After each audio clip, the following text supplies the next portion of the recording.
This is a problem for Physics 1607, Auburn University, Fall 2013. This is an end of chapter problem from Chapter 8 dealing with center of mass, which is a very, very important concept, so I encourage you guys to grab onto this as much as you possibly can.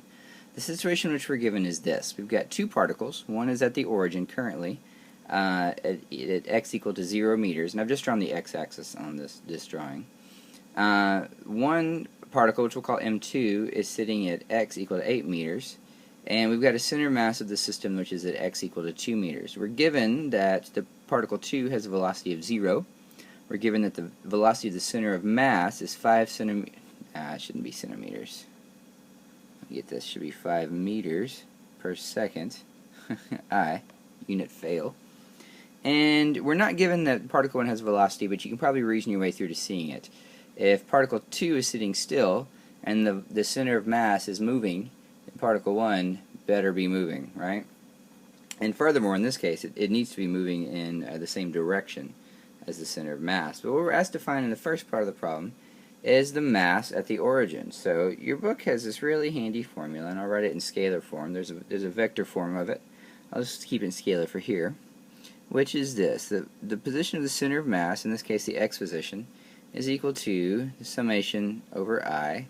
And here we have two particles, so I is only going to range from 1 to 2, of mi xi over the summation over I of mi. In other words, we're going to take all these masses, we're going to multiply them by their positions, and we're going to divide that out by the sum of the masses. If you're not familiar with the summation notation, you should be seeing it pretty quickly in calculus if you're in calculus right now.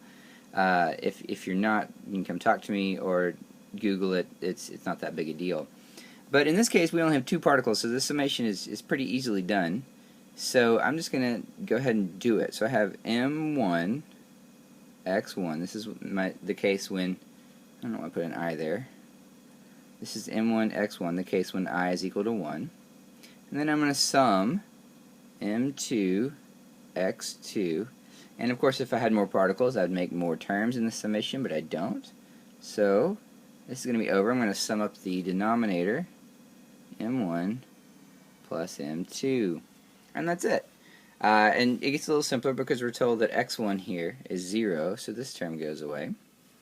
And so I'm left with this expression for the position of the center of mass, which I have, is equal to what I have left over here. Of course, if we do some cross multiplying, this comes out pretty quickly to be m1 is equal to m2 x2 over x of the center of mass minus m2. I believe that's right. Someone please check my algebra.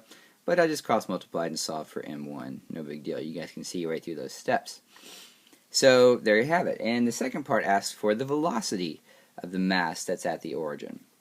So your book doesn't actually go through the steps I'm going to go through here, but I think it's really important for you to see it, especially those of you who are engineering majors.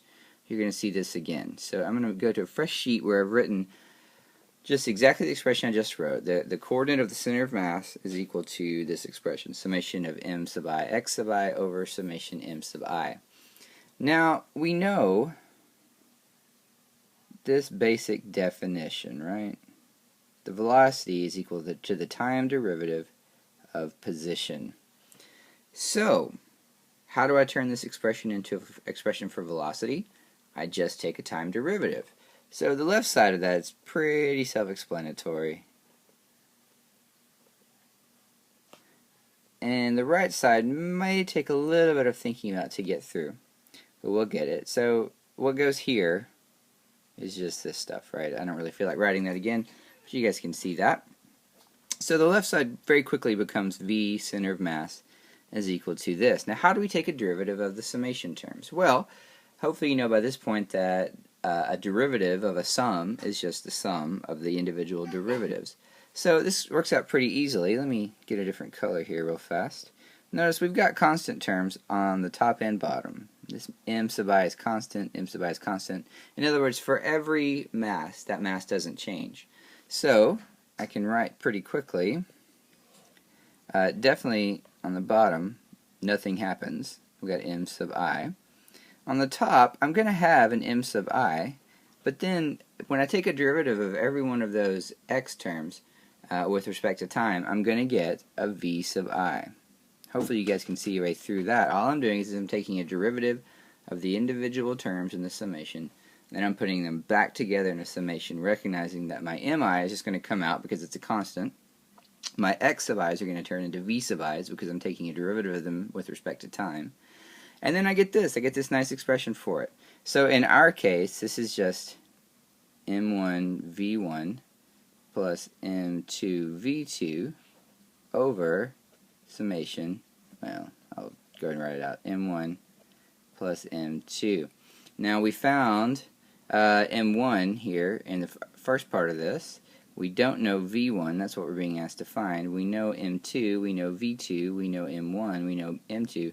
The problem is solved. It just has to solve this for v1. No big deal. You guys can see your way through that.